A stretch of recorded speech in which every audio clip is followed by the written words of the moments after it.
reduce glare from the sun. Now, some of the best places to find falcons here in Alabama would be in some of the big cities. They love to live in Birmingham, Huntsville. Over in Georgia, they would love to live in Atlanta. Up north, any big city like New York City, they would love to live in, which sounds like a very strange place for them to be. But the reason they love to live there is because in the wild, these falcons would love to nest on cliff sides, and the skyscrapers in those big cities resemble cliff sides. So those tall hotels, 30, 40, 50 stories tall, that's where they would love to stay and nest and rest on.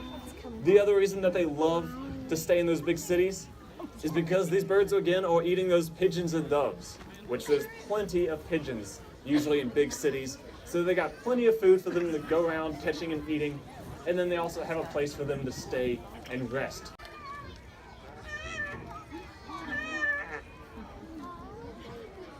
Okay, now she doesn't want to talk. That's actually very rare. Usually this bird is talking up a storm half the time. But this bird, again, not going to be found here in Alabama or the U.S. because this is an exotic species not found in this country. But on any given day, you could possibly see a peregrine falcon or a merlin. But the most common falcon you'll probably see is the American Kestrel. Again, that small species of falcon, about this tall, hunting a lot of those insects and small songbirds over open areas. Vulture, which has a red head, red feet, reminds us a little bit of a turkey. They both do the same exact job though. They both clean up dead animals. They are scavengers. So everyone, look alive, otherwise he'll come start eating on you. These birds are perfectly made for eating dead animals though. They don't have a whole lot of things in common with the other raptors we've shown you.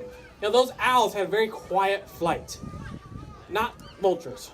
Vultures can be as loud as they want. You can hear their feathers rustling, you can hear the wind underneath them, and so these birds can make as much noise as they want because their food can't hear them coming. It's already dead. This bird's head is mostly featherless.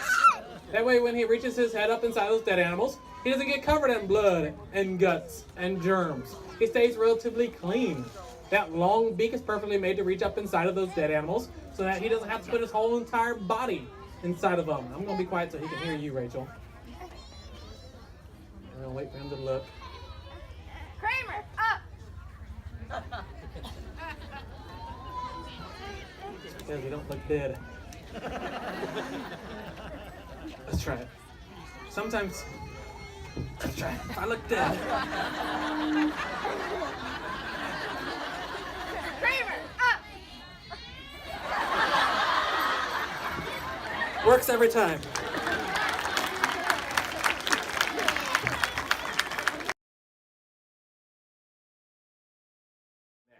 Big brown eagle didn't really sound that cool, I guess. But the golden eagles, the reason they're not as common in Alabama as the bald eagle is because they're hunting a lot of mammals. And a lot of the mammals in Alabama and the southeast in general like to hide in the woods. Now this eagle has about a 6.5-foot wingspan. Let's see her wings really quick. With a 6.5-foot wingspan, you're gonna have some trouble flying through the woods of Alabama after that bobcat, raccoon, jackrabbit, coyote, fox, whatever she's chasing.